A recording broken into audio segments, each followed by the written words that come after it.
Hello, everybody, and welcome to episode number 2 of Inside the Den podcast, a closer look into SVC Athletics. Andrew, how are you doing tonight? Colt, I'm excited to be here. We really had a busy week for St. Vincent Athletics, didn't we? Yeah, a lot of weekend events going on. We had some celebrations at the football game, just a lot of good games going around the pack this week. Yeah, and I have to give you and my roommate kudos for calling a good game on Saturday. If anybody is listening to this and doesn't know, we do live broadcast the games now. Colt is our lead sportscaster, and you did a great job. I appreciate it. Yeah, we'll be back at Chuck Knoll on, I think it's the 9th of November. We'll be broadcasting the game against Bethany, which will be our final home game of the season. It's senior night too, right? Yeah. Yeah, so a lot of stuff going on in that game. We'll also be doing some basketball once that season starts. Basketball, obviously, huge culture here at St. Vincent, so we'll be excited to bring you some live commentary for our men's and women's sports as well. So, yeah, you want to get into the first sport? Sure, Colt. We're going to get right into it with women's soccer, who lost 4-2 against Grove City on Wednesday last week. Tanisha Graywall scored both goals for the St. Vincent Bearcats. Emma Kohler, Madison Giesman, and Morgan Klingman all took shots for the Bearcats. They also lost last week to Chatham 2-1 on Saturday. Tanisha Graywall once again scoring the only goal for the Bearcats, bringing her season total to 13. Rylan Warner had a solid game in net for the Bearcats, and she played all 90 minutes, recording 8 saves, tying a season high for her. They now sit at 4th in the Presidential Athletic Conference. Yeah, I think with the playoffs coming up, big game against Allegheny this upcoming week. Looking to further our seed position. I think if they win, we'll be in 3rd place in the pack, and then from there we'll be facing hopefully the 6th seed, whoever that ends up being. Yeah, I think that's still waiting to play out a little bit. The records are a little bit closer down there, but like you said, the women's soccer team is decidedly in a playoff spot for the Presidential Athletic Conference, which is really exciting. But we're just waiting to see what seed they'll be. They can't get the first round bye. There are 2 teams ahead of them, but 3rd is a pretty respectable place for this team. They also can't get knocked out either, which is great. That's true. Yeah, absolutely. So we're going to move on to football now. They hosted the 18th ranked Division III football Carnegie Mellon Tartans, and they lost 69-7. That brought their record on the season to 1-6. A couple of the leaders for St. Vincent, Lance Bender had his first start under center at the quarterback position. He threw for 56 yards. On the rushing side, Brandon St. Pro rushed for 24 yards. He had himself a two nice highlights with his first touchdown and the only touchdown that St. Vincent scored. And he also had himself a nice hurdle, which unfortunately took him out of the game. There was a shoulder injury issue that ended his day with 24 yards. Receiving yards, Austin Wells had 40 of Lance Bender's 56 yards on the day. Tackles, Wiley Purry and David Simwong both had nice days on the defensive side. They both recorded 8 tackles. Keyshawn Davis, linebacker, also had himself a pretty solid game with 5 tackles and 2 pass breakups.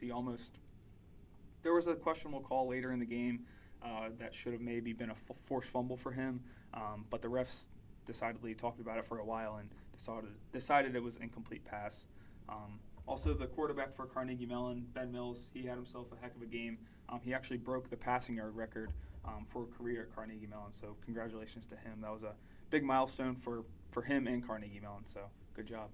Yeah, absolutely. I do want to touch on one thing because I was only there for the first quarter of the game, watching you guys call the game. And I do have to say real quick that St. Vincent did hold their own in the first quarter.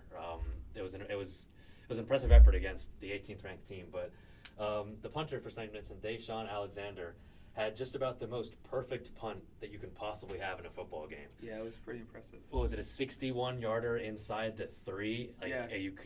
I don't know how you could do any better than that. Yeah, he made me check my stat sheet. I had to look like what the record for St. Vincent was, but there was a 74-yarder a couple years ago. Oh. But with the wind, how it was, and how the game was going, that was definitely a turning point for the game. Absolutely. Impressive stuff. All right, Cole, I'll take us to our next team. We're going to men's soccer next, who lost to Grove City 2-0 on Wednesday. It was senior night for the Bearcats, and seniors Eduardo Richa and Erwin Suarez were honored before the game. St. Vincent men's soccer will not be able to make the PAC playoffs, unfortunately. They also lost to Chatham on Saturday 3-0. Uziel Soriano Benola led the Bearcats with 3 shots on goal. Cameron Rock had 3 saves and allowed 3 goals during the match. Colt, next team. Yeah, we're going to take it over to women's swimming, who faced off against Penn State Altoona in their very first home meet of the season this past Friday, and won in dominant fashion, 167-84. A win by 92 points. Good job to them.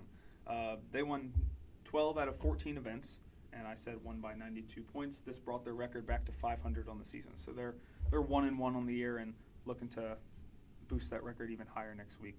I believe we'll have somebody from the women's swimming team later on this episode to talk about their strong performance. Yeah, little teaser. Yeah, Deanna Miller had a phenomenal performance this past Friday, so she'll be talking about that a little bit later on.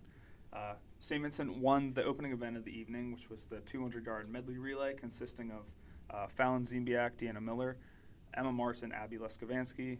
The Bearcats also won second place in this event to pick up the first 14 points of the evening. Both teams finished the relay in under 2 minutes.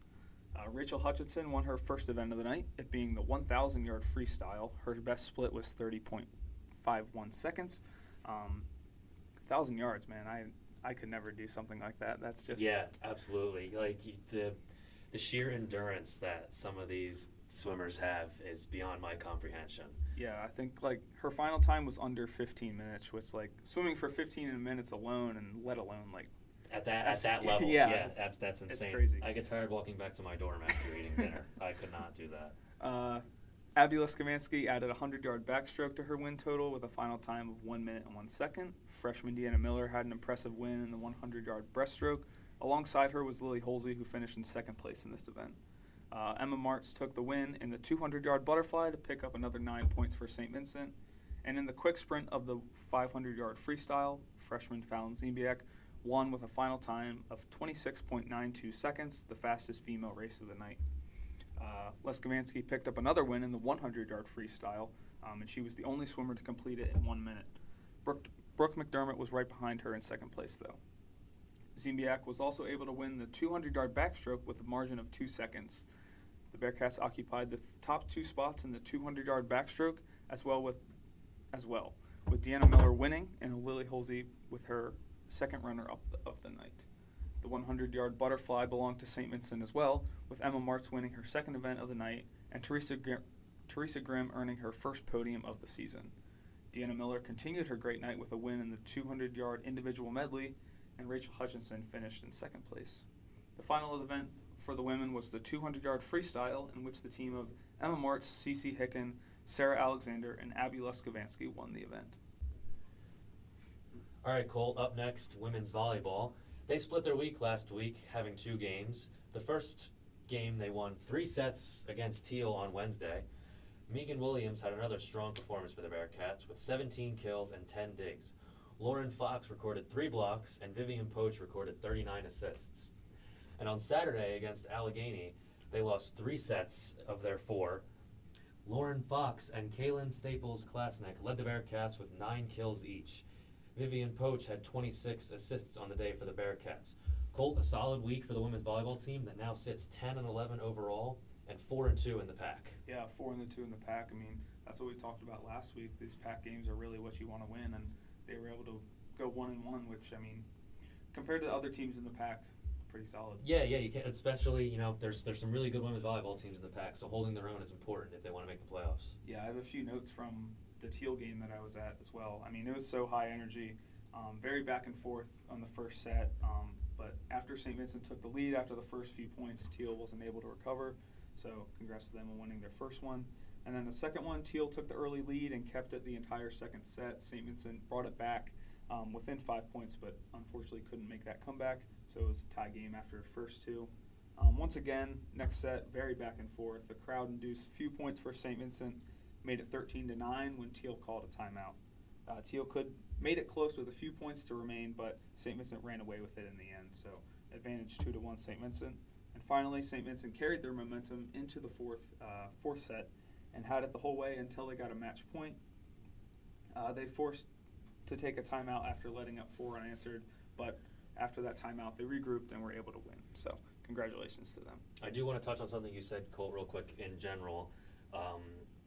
I think that our student and fan advantage at the Robert Carey Center for any of the sports, whether it be women's, men's basketball, volleyball, whatever it is really unmatched. Like you said, I think the energy that St. Vincent students bring I think the teams really feed off of it, because obviously they're paying attention to the competition. That's what they're doing, but they know that it's some of their friends and family that are taking time out of their day to come and really support them. So I think the teams really do feed off of it. No, yeah, it's a great advantage to have a supportive crew behind you. Absolutely. Yeah, absolutely. All right, Colt, you want to take our last team? Yeah, men's swimming also faced off against Penn State Altoona and dropped their second straight meet with a 144-118 loss.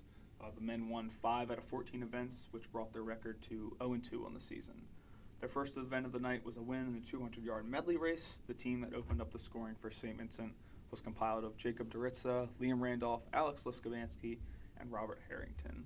This team also won a relay last week against Mount Union, so this foursome so far has been definitely a force to be reckoned with.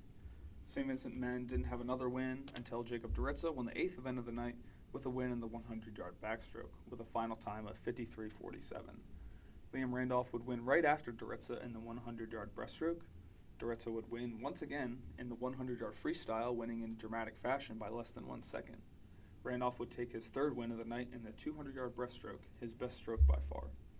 An experienced relay team would give the men their final win of the night in a 200-yard freestyle race. This team consisted of Junior Doritza, Senior Harrington, Junior Leskavansky, and Junior Hayden Klein. All right, Colt, before we bring on our guest for this week, I want to take a quick look ahead what's coming up for the Bearcats. So I'll start. We have women's soccer facing off against Allegheny this week as they look to secure that third seed, as we mentioned before. Men's soccer will also be competing against Allegheny this week. That will be their final game of the year. As we mentioned, they will not be able to make the playoffs. And women's volleyball will also play this week against Chatham on Wednesday. Yeah, we have a couple weekend events as well. Football is going to travel to face the Teal Tomcats on November 2nd. Women's swimming and men's swimming both will face off against York College here at St. Vincent on November 2nd.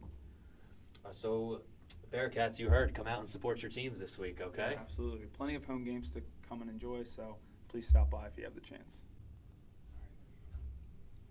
Now we'd like to introduce our first guest to Inside the Den. Deanna Miller is a freshman criminology major who has one heck of a season in her first start as a Bearcat. So Deanna, thanks for coming on. Welcome. Thank you for having me. Of course.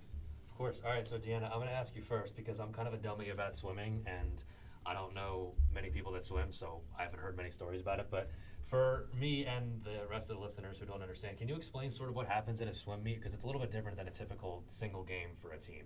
Okay, so it starts with like a 20 to like 40-minute warm-up. It really depends, like on your pace. Okay. And then after, it's like you have to, I don't know how to explain it. You have to like race to like try. You have to try to get first, but you also want to try to get a best time. Okay. To like improve, but also win. Yeah, that makes sense. That's all I really know how to explain.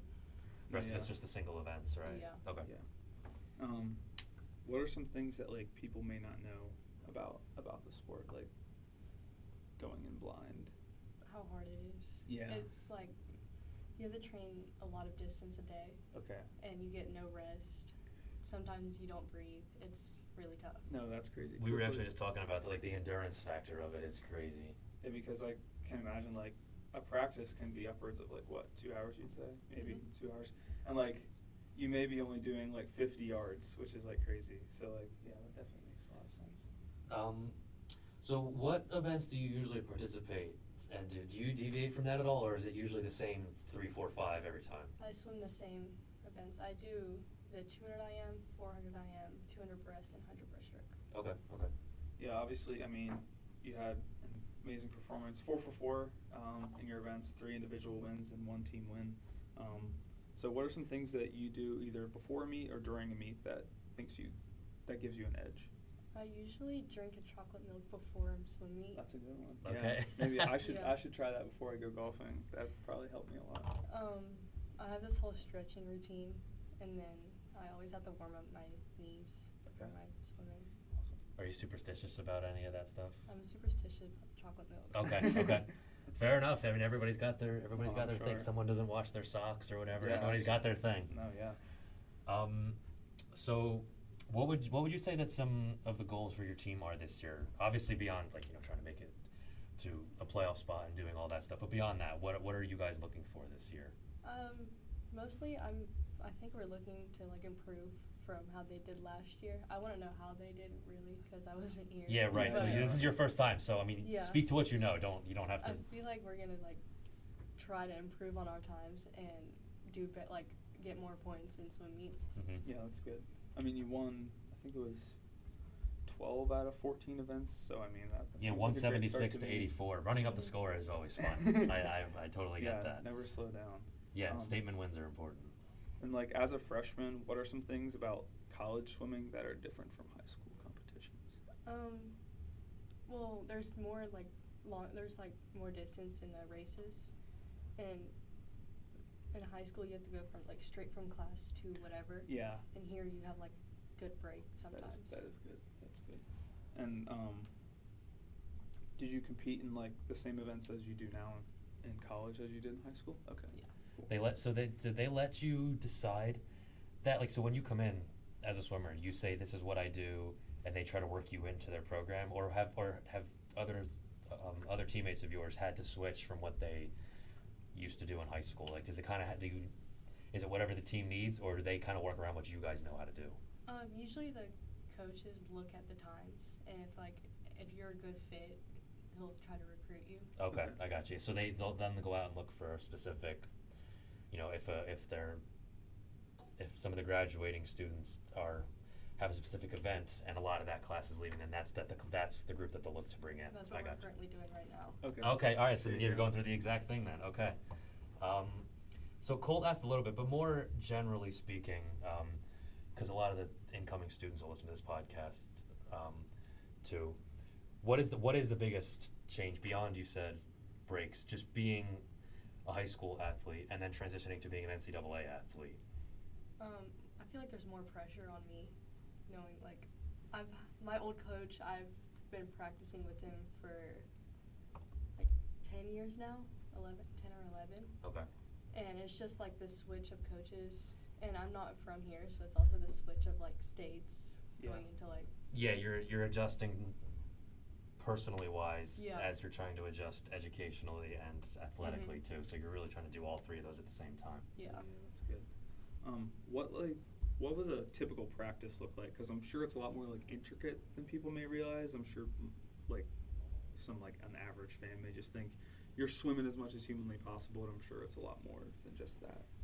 So we have certain days for the week. So today, for Mondays, we have it's stroke day. So there's distance swimmers, sprinters, and then IM, breaststroke, backstroke, and they all do different. We each do different sets. So that's our Monday, and it's either 100 pace, 200 pace, or 50 pace. Tuesdays it's a threshold set, so you have to try to get a certain time, you have to add a certain amount of time to your best time, and you have to try to get that. Okay. And it's no rest. Wednesdays it's a race day, so we do off the blocks. We try to hit our best times. Thursdays there's IMers and then there's freestylers. So IMers get their own set, and then freestylers do a sprint set. We haven't really had a Friday set yet because we've had swim meets, or we go cheer on. We have a swimmer also on the tennis team, so we took that practice to go cheer her on. So we haven't really had a good Friday, so I'm not really sure about a Friday. Yeah, you're just still getting into it. And then Saturdays is it's whatever they want. Mm-hmm. We just had a green and gold meet, so it's we swim weird events. But right before that, we had another threshold. Nice. So I have a question just popped in my head.